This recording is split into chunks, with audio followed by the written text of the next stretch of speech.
4 days before elections began, Justin overheard Karina Karachi, a student affairs administrator, planning to campaign against him. Student government attorney Victoria Kossover advised Justin to send a cease and desist notice and helped him draft one. The day after their elections, the students learned of their victory. RJ and Dan saw Karachi outside Justin's office and told her that they knew she had directed her staff to campaign against them. About 60 seconds into the discussion, Justin left his office with his camera, filming his entire involvement in the matter. Here's that video. So I would like for you to show me proof that I've done that. Let's get out of here. Karina, shut up. The fair thing to do would be for you to prove that you. Karina, you're not going to sit here in the hallway when I heard you in Sub 100. You're hilarious. First of all, that wasn't our day. I'm not going to talk to you in the middle of a hallway. But you guys are so disrespectful. I don't want to talk to you in the middle of a hallway. I don't know why you're here talking to me. Well, no, I heard you, Karina. This is like last. Good start to the year.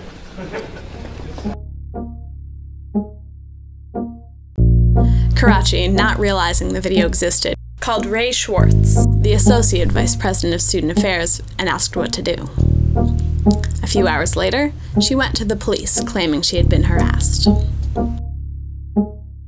In a police report, under penalty of perjury, she claimed that Justin, RJ, and Dan did approach, encircle, annoy, and alarm the complainant, Karina Karachi, by confining her movement and not allowing her to proceed on her own free will to a scheduled meeting. From the police report, they were all screaming about the SA elections and accusing me of a smear campaign against them.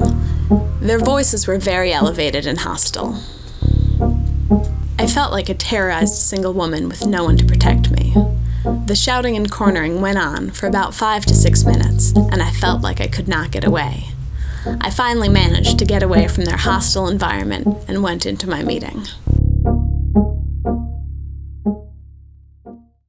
No reference was made to Mike, Christian, or Nicole, who were also standing in the hallway. Only the 3 elected student officials were accused of harassment. Watch the video again, this time without sound. What do you think is happening here? Pay attention to body language.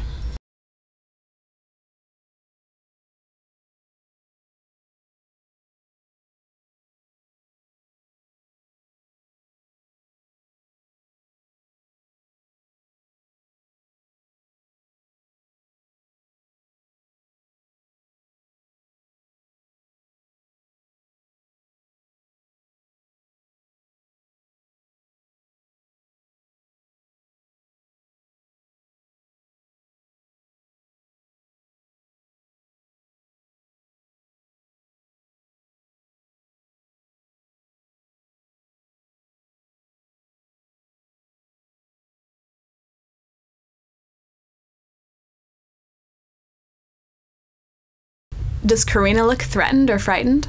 Does this look like harassment or just a discussion?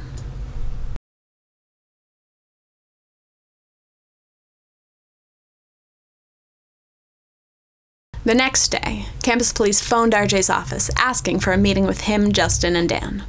When RJ called back to ask what the meeting was about, he was told there was a warrant for the arrest of the 3.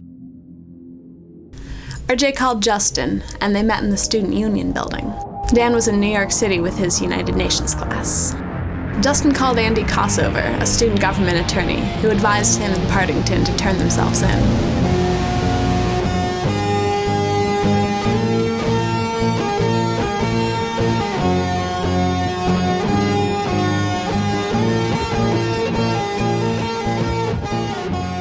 Along with 24 supporters who joined along the way, they went to the police station and found out that they were each being charged with harassment, both in court and in a student affairs judicial. When they saw the police report, they knew that the administration did not know about the video. They posted it to Wikipulse that evening and thought they had won.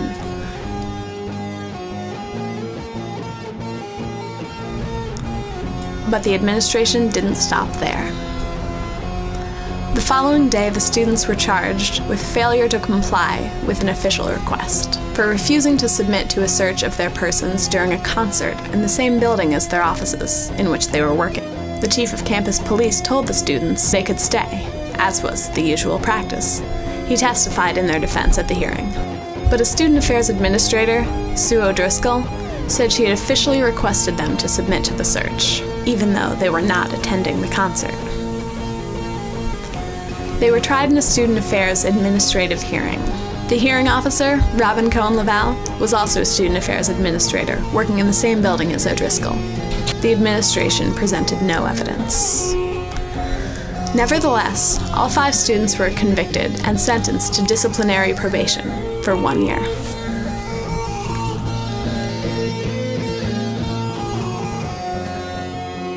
Then, a few days later, Justin's office was raided and he was arrested for possession of a stolen sleeping bag, which Student Affairs claimed to own. The sleeping bag had been moved by a student government staffer from a storage closet 60 feet down the hall. It was one of 13 such sleeping bags in the student government office complex. They had been there for nearly a year before the raid. But despite knowing about the sleeping bags for months, the administration waited until a few days after the election to have Justin handcuffed, walked out of his office, fingerprinted, and mugshotted over a sleeping bag. And the raids didn't stop there. About 4:19 a.m. I was woken up by the police who did not knock on the door. They just walked into the office, woke us up. They were fairly rude. Sophia asked a few questions and they were being very rude to her. She asked why we weren't allowed to stay in the office and they had no good answer, they had no good reason, they had no jurisdiction to be there in the first place. They took down Sophia's name, they didn't even take down my name or ask me any questions at all. And they didn't even ask us to leave the office, so I have no idea what their point in even being there in the first place was. Around 8 o'clock, Johanna DeLeo, the Vice President of Administration, knocked on the door very rudely. Myself and Sophia let her in.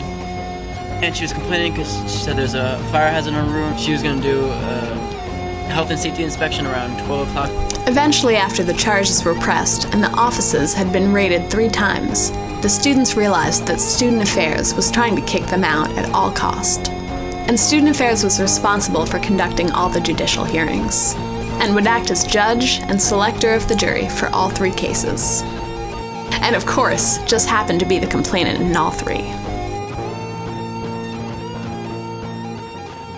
The hearing for the harassment charge was set for June 2nd, 2006, when most students would be home for the summer. The hearing went on for 4 hours. Despite the eyewitness testimony in the video, the students were found guilty by a 2-to-1 vote. Justin, RJ, and Dan were suspended from school for 1 year. They were banned from the campus and deregistered from classes.